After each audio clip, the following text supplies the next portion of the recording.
तुम्हारी जैसी औलाद से बेहतर है कि औरत बे औलाद रहे, या फिर उसका तुम जैसा नाजायज औलाद हो। जायज या नाजायज तुम्हारी समझ में बहुत जल्दी आ जाएगा ऋषभ। रंजना देवी, जब आपसे आपका पति, आपका बेटा दोनों संभल नहीं पाए तो उसका दोष आप मुझे क्यों देती है? शायद कमी आपके अंदर है। भैया, हम चाहता हूं कि अस्पताल जाकर माता जी से माफी मांगो। कुछ नहीं होगा त्यागी, कुछ नहीं होगा।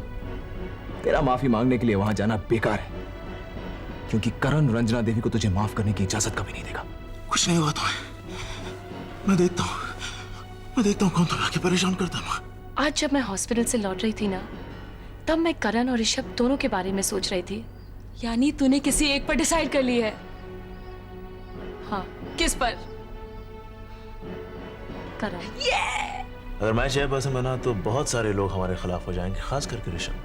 लेकिन चेयरपर्सन बनाएंगे किसको?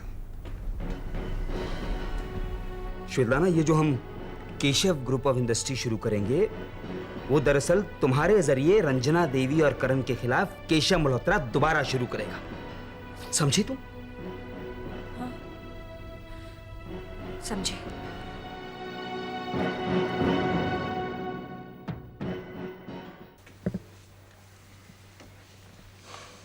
Very well. खुश अब तबीयत कैसी है भाभी? पहले से बेहतर है। शीला,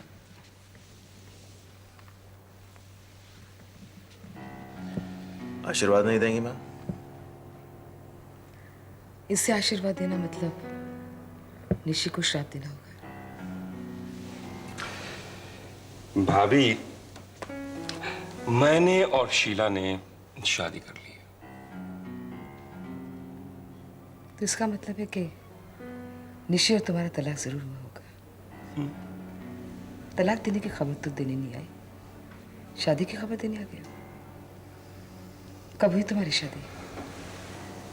1 हफ्ता पहले। और मुझे बुलाया तक नहीं। वैसे तो तुम मेरे पैर छूते हो, लेकिन मल्होत्रा खानदान की बुजुर्ग नहीं समझते। ऐसी बात नहीं है भाभी, मैंने शादी में किसी को नहीं बुलाया। यानी कि शादी तुमने ऐसे की जैसे कि कोई गुनाह किया है। अगर दिल में गुनाह का एहसास था तो तुमने शादी क्यों की? वैसे भी तो तुम इसके साथ इतने महीने से रह रहे हो, किसने रोका था तुम्हें? माँ, मिस्टर महेन समझदार हैं। आई एम श्योर वो अच्छा बुरा समझते हैं। उन्हें जो ठीक लगा होगा उन्होंने किया। रंजना देवी, मैं तो आपसे आशीर्वाद की उम्मीद लेकर यहाँ आई थी। तुम तो जानती हो कि मुझे निशी कितनी पसंद है। तुम्हें मल्होत्रा खानदान का समझने में मुझे वक्त लगेगा। भले ही कितना वक्त क्यों ना लग जाए, लेकिन मुझे आपके आशीर्वाद का इंतजार रहेगा। अच्छा, तुम बातें करो, मैं चलती हूँ। नहीं, रुको शीला, मैं भी चल रहा हूँ। भाभी, हम तो यहाँ आपकी सेहत के बारे में पूछने के लिए आए थे, साथ साथ दुआ मांगने की आप जल्दी ठीक हो जाएं। पता नहीं कि उल्टी सीधी बातों में पड़ गए, ऐसी बातें जिनका जिक्र होना ही नहीं चाहिए था। खैर, आप जल्द ठीक हो जाइए, चलता हूं। और हाँ भाभी, आप ऑफिस की कोई चिंता मत लें, वो वैसे ही चल रहा है जैसा आप चाहती थी। Get well soon. Bye.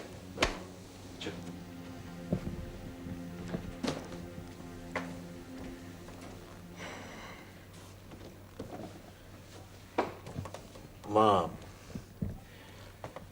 Mister महेन को कंपनी का चेयरमैन क्यों ना बनाया जाए? महेन को? या सुना है केशव मल्होत्रा के वक्त भी वो काफी जिम्मेदारी के साथ काम करते थे, और जब से वापस लौटे हैं उसके बाद भी अच्छा काम कर रहे हैं। I think he is quite an intelligent man, और मैं उनके काम की तारीफ भी करता हूँ। हाँ, इसके बारे में सोचा जा सकता है। सोचने को क्या है माँ? मल्होत्रा खानदान में इन्हें छोड़कर और कोई सोचने के लिए है ही नहीं। आप कहें तो मैं इनसे बात करता हूँ। वो करने की जरूरत नहीं पड़ेगी, क्योंकि महीन के दिल में चेयरपर्सन बनने की ख्वाहिश कब से है। तुम सिर्फ जाके उसके सामने प्रपोजल रख दो।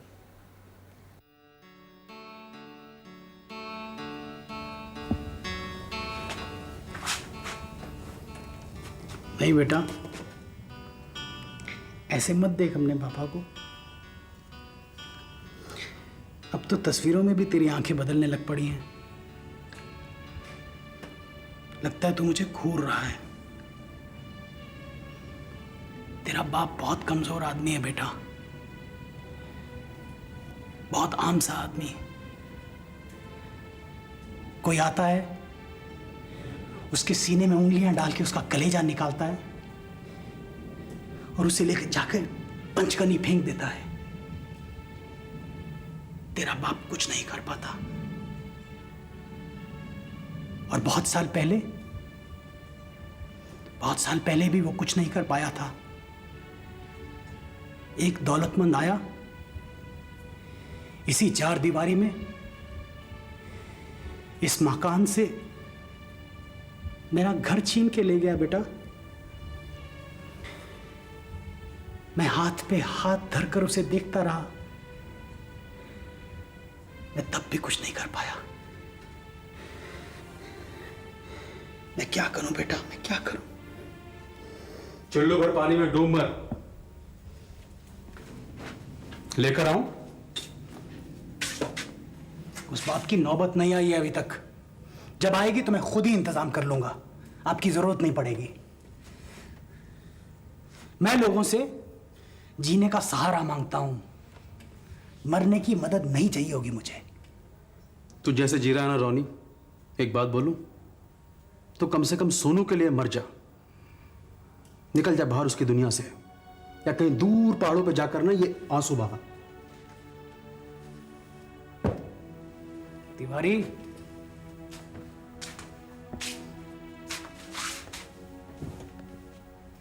अब तूने भी इस तरह की बातें करनी शुरू कर दी हैं। अच्छा, और तू जो कर रहा है वो शायद तू ठीक कर रहा है? अपने दर्द को कुरेदने में शायद तुझे ज्यादा मजा आता है। एक बात बता रोनी, अगर सोनू कुछ साल और बोर्डिंग स्कूल में पढ़ेगा तो क्या हो जाएगा, हैं? लेकिन कुछ सालों के बाद जब तेरा बेटा सोनू तेरे पास आएगा रहने के लिए, तो उस दिन की तैयारी क्यों नहीं करता? असल में रोनी, उस तैयारी से पता चलेगा कि तू अपने बेटे सोनू को कितना प्यार करता है। हाँ? या आंसुओं पर नगाड़ा बजाने से कुछ हासिल नहीं होने वाला। तिवारी, रोनी, कम से कम सोनू के लिए अपने बिजनेस को कामयाब बना। सजा ले अपनी दुनिया को ऐसे कि एक बेटा फख्र से कह सके कि ये मेरा बाप है। तिवारी, मेरे जूतों में ना एक दिन, सिर्फ एक दिन सीधा खड़ा होकर दिखाना, तब जानूंगा मैंने अपनी जिंदगी में जो कुछ सहा है, जो कुछ बर्दाश्त कर रहा हूं ना, उसके लिए कलेजा चाहिए। ये चुप कर। रोने के लिए कलेजा नहीं चाहिए होता है, अच्छी क्वालिटी की बुज़दिली चाहिए होती है।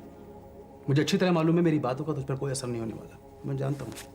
ये ले, सोनू का लेटर बाहर पड़ा हुआ था। सोनू का लेटर आया? हाँ, तू अपने ऊपर से उम्मीद छोड़ चुका है, लेकिन तेरे बेटे को तुझसे अभी बहुत सी उम्मीदें हैं।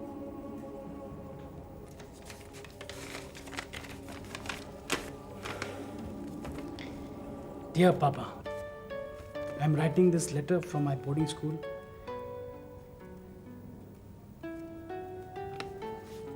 अरे, उसने ऐसा सोचा भी कैसे? क्या हुआ? महाशय अपने स्कूल के टूर के साथ छुट्टियों पे जाना चाहते हैं। उसमें चेंज देखा? अब सोनू को शिमला अपने बाप से ज्यादा प्यारा हो गया है। और मैं यहां पे वेट कर रहा हूं कि उसकी छुट्टियां होंगी, घर आएगा, मेरे साथ रहेगा। लेकिन नहीं, वो साहब दूसरे बच्चों के साथ छुट्टी पे जाना चाहते हैं।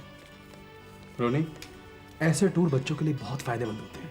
हाँ, तू उसे मना मत करना, उसको परमिशन दे दे।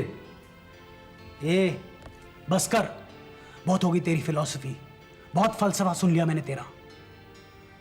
आज तक रोनी वही करता आया जिससे दूसरों को फायदा हुआ है और उसको नुकसान। लेकिन अब बस, सोनू छुट्टियों में घर आएगा, घर आएगा वो।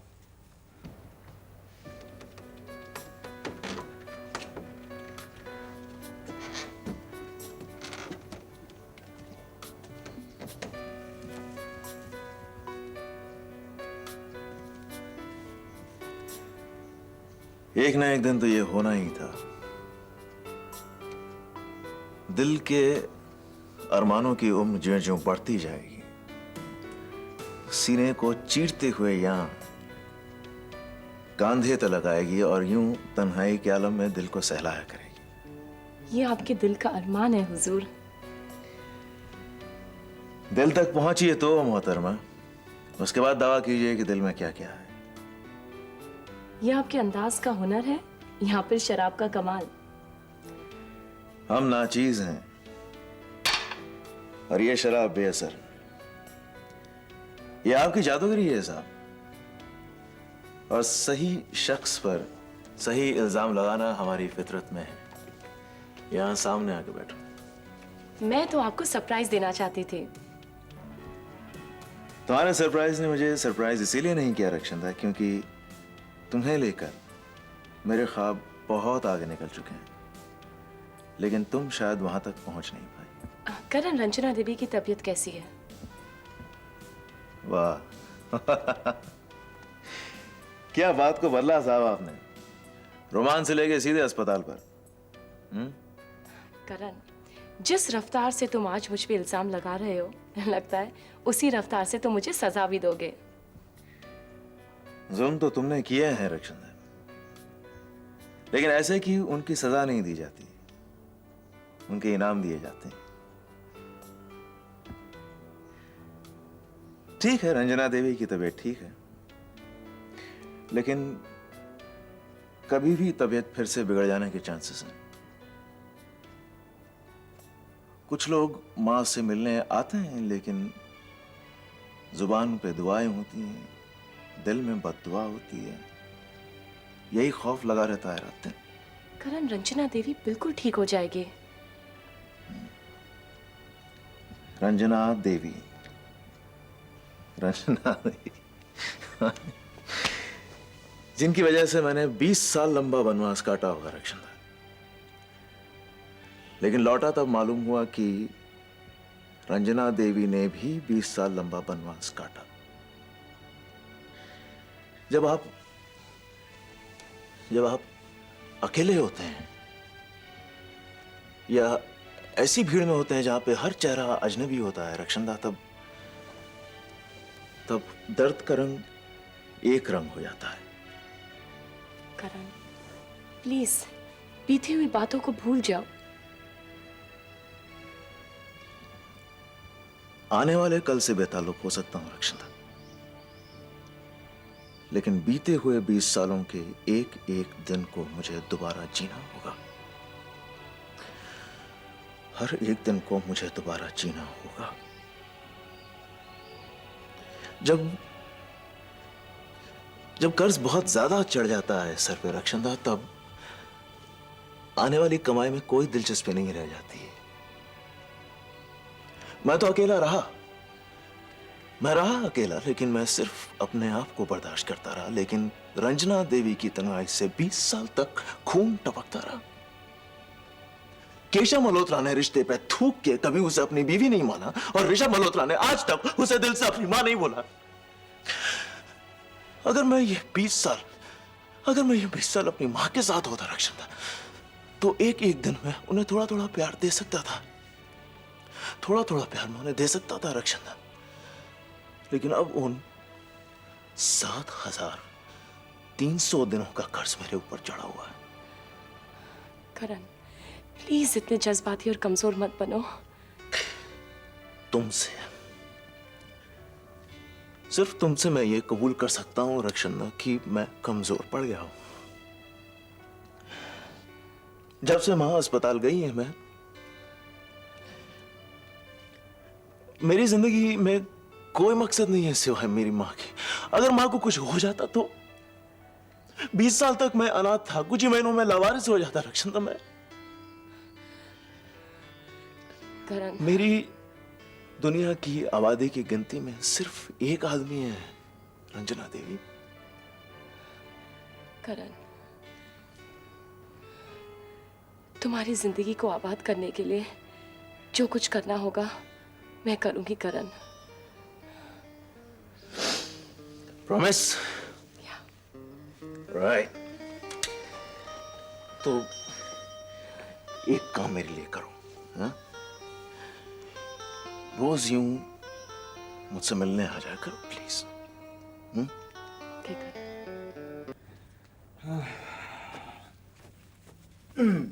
बच्चों को सुला दिया? हाँ, वही पुरानी शेर वाली कहानी सुनाई, सुनते सुनते दोनों सो गए। तुम बच्चों को कितनी आसानी से बहलाकर सुला देते हो, सच।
जानबूझकर करवाई थी। मैं उसके एतबार की कठपुतली बन गई थी ऋषभ, और मैं ये नहीं जानती थी कि वो मेरे उस एतबार को आरी बनाकर मेरी ही जड़ें काटेगा। वो पीछे से आकर दबे पांव आपको कब घेर लेगा आपको पता भी नहीं चलता है। और मैं तुम्हें आगाह करती हूँ ऋषभ, हैरत की बात नहीं होगी अगर एक दिन करण मल्होत्रा इंडस्ट्रीज का मालिक बन बैठे। What? करण मल्होत्रा इंडस्ट्री का मालिक? मजाक छोड़ो स्वेतलाना, प्लीज।